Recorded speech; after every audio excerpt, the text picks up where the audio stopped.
Hi, this is Lynn Baber. Just want to drop in and offer a couple thoughts about having the right coach and the right client, or the right trainer and the right student together, because all relationships are not made in heaven.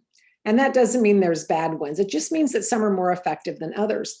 Now, if you have a coach and you're just not making the progress you want to have, ask the coach to give you an idea of why they think that's the case, and then listen. Or if you're a coach and you have a client, you're going, man, we're not making progress the way I'd hoped we would. Ask the client what if they've noticed and what they think about that. So first, kind of get everything on the table. I had a conversation today with a professional who has a client and they're thinking, every time I work with this client, I just really have to get my commitment thing up and motivate myself and say, I'm going to go and I'm going to do the best job I can. She kind of dreads working with the client. And it's not that she's not completely capable. It's just that she's frustrated because she can't get this client where she needs to be. Well, the reason for that has nothing to do with the coach. It really doesn't. It has to do with underlying circumstances in the client's life that the coach has no ability to connect with. There are things that are off the table in this situation. So we talked about this, and it was, when you look at the equation, one of the reasons that you look at, why should I stay with a client that I just really have to get myself in a frame of mind to go and serve there, when you would love to be able to going, I can't wait to get with this client and just see what can we do today? How can we move forward? What's possible? And it's really this. In the equation, is it possible for you to get the client to the goal? Because of other things going on, if it's not possible for you to get the client to the goal, sometimes you can just hang on there and hang on there because you think, what, I'm the best bet this person has, and I don't want to abandon them. But there's another way you can look at that.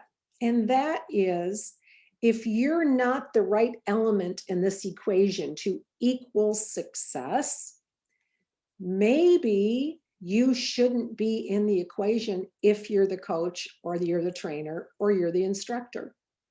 There may be another one out there that can come in and fill your place, that may be absolutely no better than you are, but they look at things differently. And maybe they wouldn't do it exactly the way you do, but maybe that's who God has waiting in the wings to come into this situation and move it forward, maybe even bring it to a head, so that things that are unresolved will be on the table, that it really is outside the purview of the work to address. So just think about this. If you're working with a coach, be honest to ask them questions about the progress. If you have concerns, they want to know, I assure you. And sometimes it's just not the right partner. It doesn't mean the client is any less talented or able or committed, and it doesn't mean the coach isn't exceptional. It's just we're not always the right dance partner for somebody else. It happened to me when I was a horse trainer. There were a few horses. I just wasn't the right person for the horse. And they went on and were fabulous with another person. And I best served my client by telling him, you know what? This horse has a lot of potential, but I just don't think we go together. Sometimes it's physical, just like a dance partner. If you have a dance partner and one of them is 7'6" and the other one is 4'3", you can't dance hugging somebody's thigh. It's just not going to work, especially in a competitive environment. And the same thing is true about communication and finding the right mix.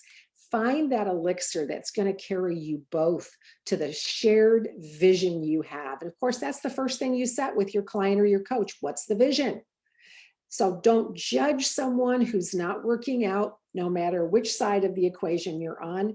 And if you're the coach or the trainer, the one who is in the leadership position, the one who has stepped out in front, If you're looking at a client and you're not delighted to serve,